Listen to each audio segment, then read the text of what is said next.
I'm sorry I haven't posted about this matter in a while, but Faye and I have been trying to forget. Especially with her weird sleep disorder, the best course of action was for us to try to bury what had happened and move on with our lives. The more upset or stressed out she becomes, the more she sleepwalks and sleep talks, and that is when scary things happen. For those of you who haven't read the prior stories, my fiancée has suffered from extensive sleep disturbances since she was 5. She has night terrors and is an accomplished sleepwalker. At the request of the Redditors, I interviewed her, so you can hear all about her weird experiences. Long story short, some sort of entity became fixated upon her while we were at the cabin up in Colorado, and made several attempts to coax her into the woods. When those attempts failed, it came after me. It followed us home from California and tried to get into our house at night by communicating with Faye while she sleepwalked. We were both exposed to whatever it was, to the point it made us ill. A family friend, Nathan, essentially forced us to puke out our guts in spiritual purging processes. Although I wish he told us first, because we destroyed my living room carpet. We thought it was over. Faye went back to normal and returned to her playful, funny self. She got her strength back, and not just physically, but the strength of her personality returned as well. She's been feisty and won't put up with any of my shit, which was a great sign that she was feeling better, and she's been wearing her engagement ring. It hasn't left her finger since we got back, but 2 nights ago, weird things started to happen. I absolutely dreaded writing this, because I know that by paying attention to it, I risk exacerbating the situation. The part of the carpet where we'd lost our lunch is permanently stained and rather dark, because I couldn't afford to get a decent carpet cleaner out in time. When we were watching/crying through the new Game of Thrones on Sunday, Faye pointed out the stain looked like the shape of a man. It's about 3 feet long and basically looks like some kind of two-dimensional troll. We made some Rorschach jokes about it and then went to bed. I rolled over in the middle of the night to put my hand on Faye's back, and the second I touched an empty space on the bed, 1,000 horrible thoughts rushed through my head. Faye hasn't slept walked since things settled down, and I feared this was an omen that our visitor had returned. I found her downstairs. She was sitting in the dark, spine straight, right in front of the TV. It was off. Her eyes were closed, but she was running her fingers across the stain on the carpet, whispering to it and giggling. I raced over and threw the light on, foregoing my rule of never waking her up abruptly from a bout of sleepwalking. I just didn't want this to be happening again. I couldn't accept it. Just before I shook her awake, she said, "How could I forget?" She came to and had no idea where she was. She seemed unusually upset that I had woken her, as if she were in the middle of a very good dream, but then appeared frightened when I told her what was happening. I can't tell if she lied to me. On our way up the stairs, she inexplicably vomited all over the wall. It was the same dark brown and black colors when Nathan poisoned us. At this point, I was completely freaking out. I tried to keep my cool and helped Faye into bed, got her some water, and made sure she was alright. She was absolutely fine and couldn't explain why she puked. Then I shut off the light, closed the bedroom door, and spent about a half an hour trying to clean the goddamn wall off. I've mentioned in my previous post that I'm an emetophobe, so cleaning vomit is basically the worst form of punishment I can imagine. But something distracted me from the horrid stench. No matter how hard I scrubbed, the stain didn't come out, and it had splattered roughly in the shape of a man. Because of the fact that Faye was standing halfway up the stairs and barfed down the wall this time, the stain was much longer than the one on the carpet, almost 5 feet tall. When I finally got into bed, Faye was still awake and was kind enough to give me a really nice shoulder rub as I laid there in a heap. I was nauseated and terrified. She tried to reassure me, but we both knew what was happening. Whatever it is that's fascinated with her, it's back, or it never left. I don't know how long we sat there talking, but eventually I passed out. Faye lying in my arms. She said a few more things in her sleep, but I could never quite catch them. I was just too tired. The next day, I tried to reach out to Nathan, but he wasn't answering his phone. I had to work, so I didn't see Faye all day, and I got home before she did, so I spent several hours jumping at every sound outside while grading my students' final papers. When she did get home, she said she'd felt sick all day and just wanted to go to sleep, so she went upstairs and showered, then got into bed. Around 10:30 p.m., I shut off my laptop and headed upstairs. Faye was sitting on the bed, feet on the ground, staring at the open window into the woods across the street. I gently laid her down, rubbed her back until she snored. That's the only way to guarantee she won't get up for a long time. And inspected the whole house. I don't know if I'm just freaking myself out or if I'm tired, but the vomit stains seem to be getting bigger than they were before.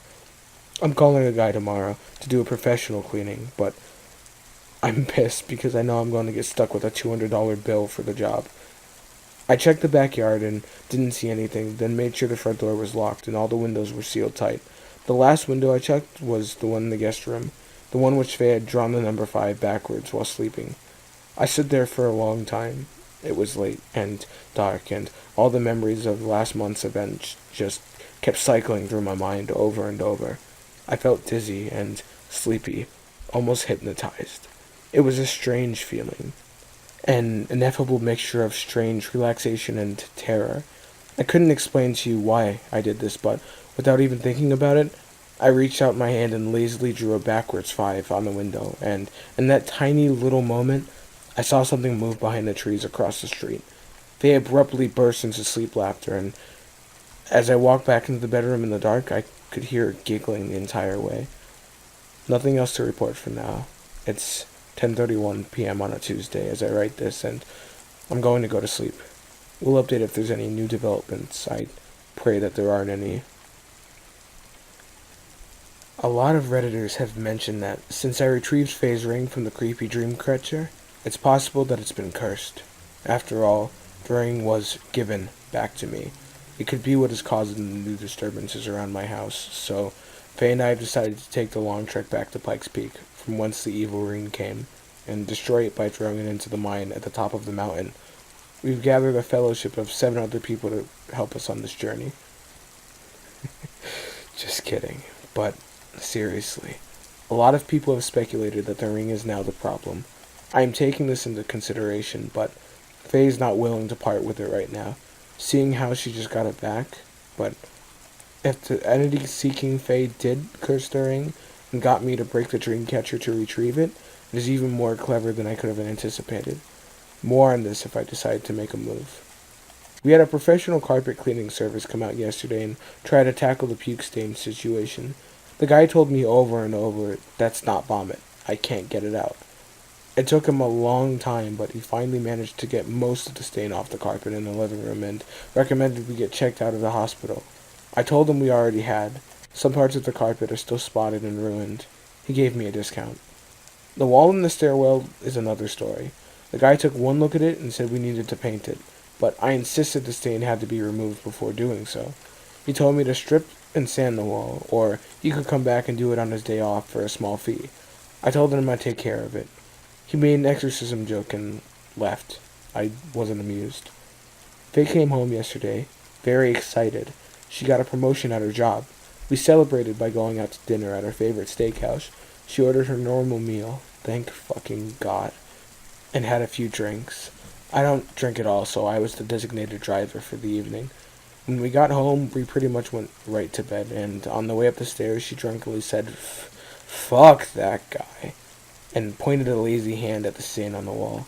That night, I had a very strange dream. I dreamt I was trying to scrub the stain off the wall, just like I had a few days ago, but this time, I was scrubbing in the dark. Moonlight was just barely seeping through the window and illuminating the outline of the stain, which looked more like a man than ever before. It loomed over me as I crouched there on the stairs, but then something weird happened. The wall underneath the stain turned mushy, like oatmeal, and gave way to my hand. My arm went right through the drywall. When I pulled it out, there was a faint light coming through the hole. I pushed more and more on the squishy wall. It crumbled and plopped onto the floor on the other side. At last, I cleared a hole big enough to squeeze through. It led into a familiar place. I realized I was there when I stepped in. It was freezing cold, even in the dream. I was in the cellar of the cabin, where I'd found all those jars, and that hair where I'd found the pieces needed to make more dream catchers. I felt instantly afraid and turned around to go back into my house, but the wall was sealed shut. The only way out of the cellar was through the open panels at the top of the wooden staircase, leading to the outside. Snow was falling down into the stairs.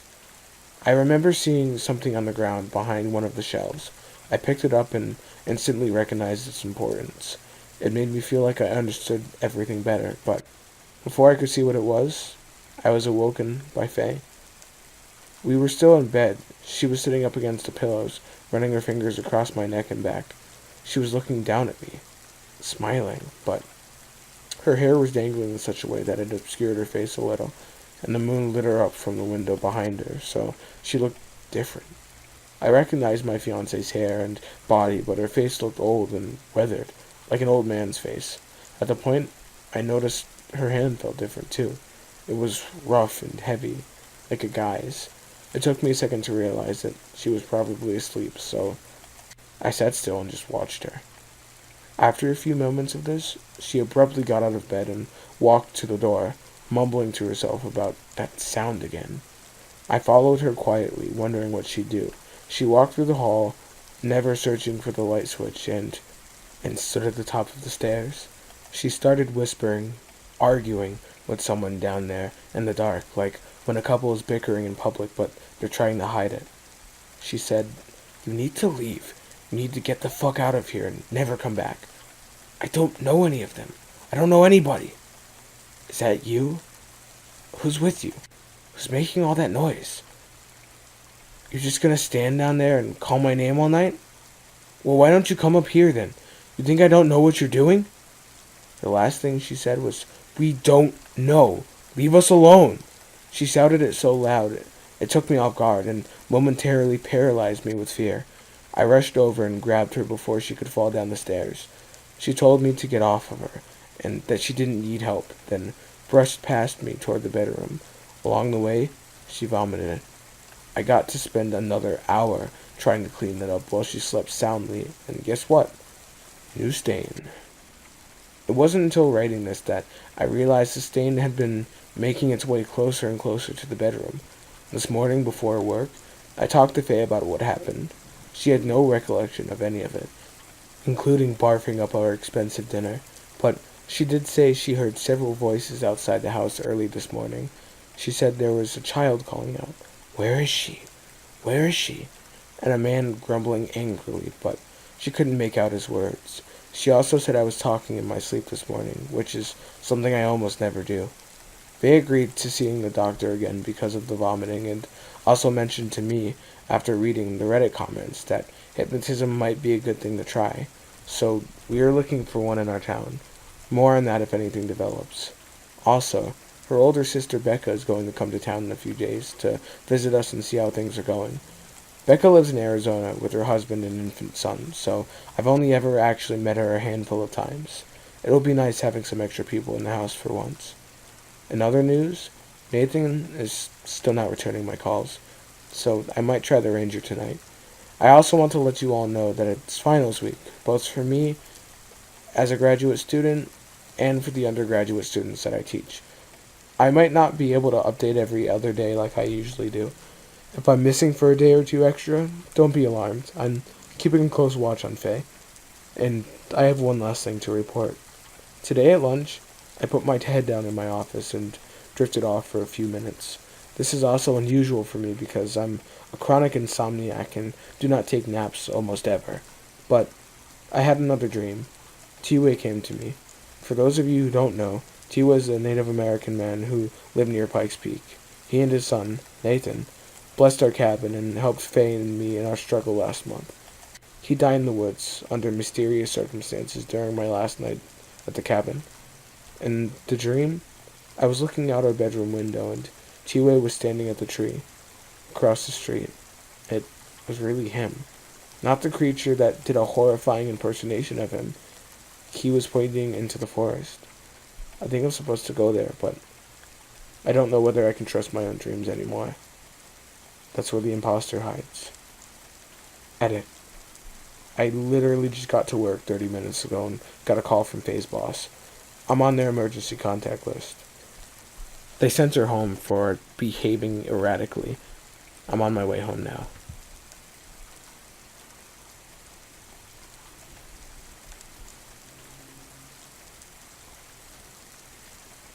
Hey boys and girls, I hope you're enjoying the series. Sorry this is a bit of a short one. We're nearing up on the final episode, so I think I'm going to leave these as is. But That being said, I think I'm going to kind of make a change. I'm still going to be trying to post at least twice a week, but I'd like to reserve one day a week to short stories, moreover than just doing or continuing these longer ones. Any comments, opinions? Please tell me in the comments down below. But until next time.